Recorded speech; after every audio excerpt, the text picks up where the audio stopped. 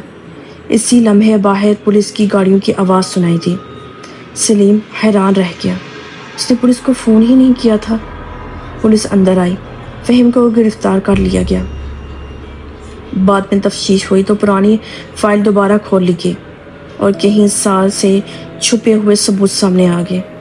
فہیم نے آخر کا اعتراف کر لیا کہ اس عورت کی موت حادثہ نہیں تھی، وہ قتل تھا۔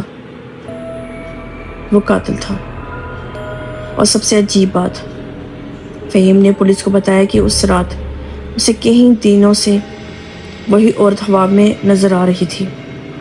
وہ ہر خواب میں ایک ہی بات کہتی تھی، میرا حساب ابھی باقی ہے۔ چند ماہ بعد عدالت میں کیس چلا، فہیم کو سزا ہوئی۔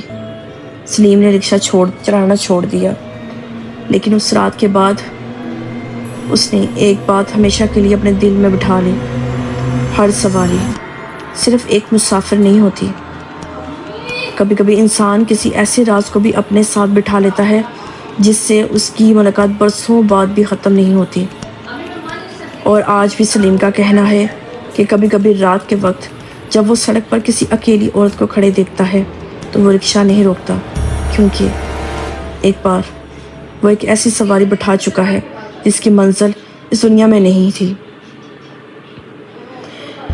دوستو، یاد رکھیے، دنیا میں انسان اپنے کیے ہوئے گناہ سے شاید لوگوں سے چھپ جائے، قانون سے بچ جائے، اپنی حقیقت چھپا لے، لیکن مکافات عمل سے کوئی نہیں بچ سکتا۔ کسی کا حق ماریں گے تو کبھی نہ کبھی وہی درد آپ کے دروازے تک آئے گا۔ کسی بے گناہ کو تکلیف دے کر تو وقت خاموش ضرور رہ سکتا ہے، لیکن حساب ضرور رکھتا ہے، کیونکہ مکافات عمل ہمیشہ بدلہ لینے کے لیے نہیں آتی، کبھی کبھی صرف یہ یاد دلانے آتی ہے کہ جو ہم دوسروں کے ساتھ کرتے ہیں، زندگی کسی نہ کسی موڑ پر وہی حساب ہمارے ساتھ رکھ دیتی ہے۔ یہ تھی آخری سواری، اور شاید کچھ سواریاں منزل تک نہیں جاتی، وہ صرف انسان کو اس کے کیے ہوئے اعمال کی منزل تک پہنچاتی ہے۔ اگر آپ کو یہ کہانی پسند آئی ہو تو دی ڈارک روم کو سبسکرائب کریں، کیونکہ اگلی کہانی شاید اس سے بھی زیادہ خوفناک ہو۔ اور ہاں، جانے سے پہلے میرے چینل کو سبسکرائب ضرور کیجیے گا۔ اللہ حافظ۔